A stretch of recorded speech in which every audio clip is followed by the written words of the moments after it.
In this lesson, we'll cover adding detail to our drafting views. So currently we're looking at a drafting view.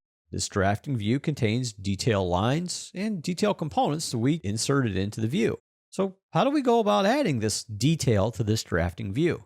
Well, first you want to create a detail drafting view. To do that, you would do it from the View menu. So on the View menu on the ribbon, in the Create panel to the right is a command for drafting view. This would create a new drafting view. Now I'm not going to click it though, because we're going to just use the current drafting view to draw within. If you have created a drafting view, simply just close it and you'll be back to this current drafting view. Now on this drafting view, I'm just going to pan it to the left because we're just going to really redraw the elevation view over to the right. So to draw our lines or detail, all of the tools to do that are on the Annotate tab. So click on the Annotate tab on the ribbon. Here you have the detail tools for creating different line types, shaded regions, inserting components, even markups. You have a text area, dimension area, and even a tag area. For this lesson though, we're going to focus just on the detail area.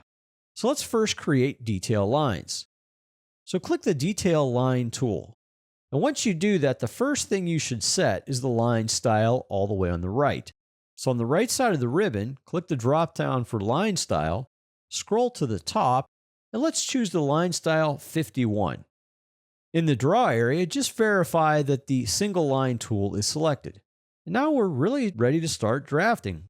So I'm just going to click a point and start dragging a line. For this exercise, it doesn't really matter the actual dimensions as long as it looks similar to the actual drawing on the left. And I'm just going to drag my mouse, click a point, and what you'll notice is you're drawing segments. Line command keeps going. Well, to end the segment, just hit Escape.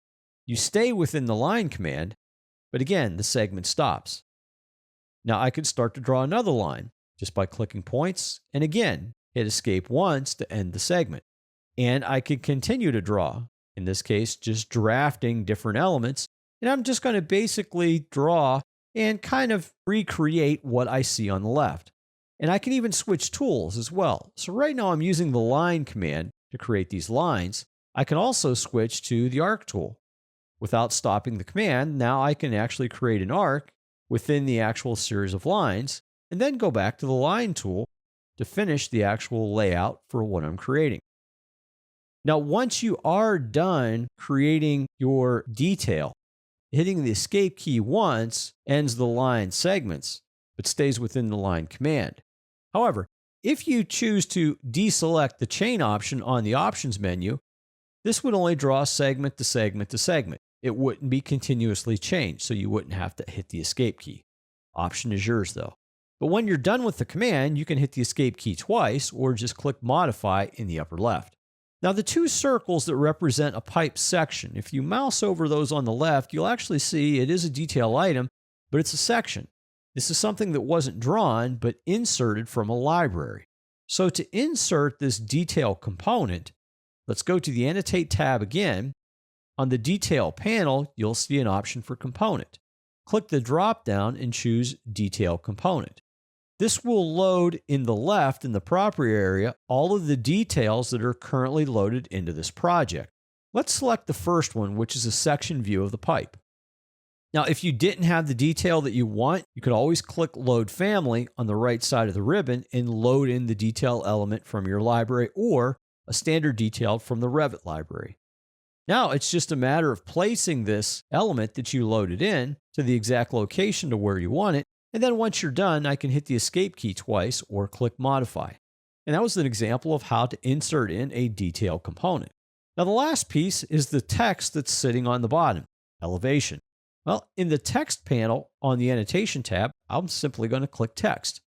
Now when I'm drawing my text, the first thing I would want to do is pick my text style. That's defined in the Properties on the left. For this, I'm just going to choose 1/4 inch Arial. And then I could set my format of how I want my text aligned, how I want it justified. And once I have all of that set, it's just a matter of clicking a point and then typing in what you want your text to say. In this case, I'm typing in elevation. And here, if you wanted to edit the text, you could simply select it and then choose different format options on the actual ribbon. When you're done, Simply click Modify, and it places the text in your detail view. So as a review, what we covered in this lesson was adding detail to drafting views.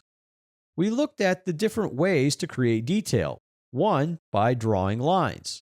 Using the Detail Line tool, we were able to draw straight lines, curved lines, even circles. We also looked at entering in or loading in detail components from a library, such as a section of a pipe. And lastly, we looked at creating text for within our detail view.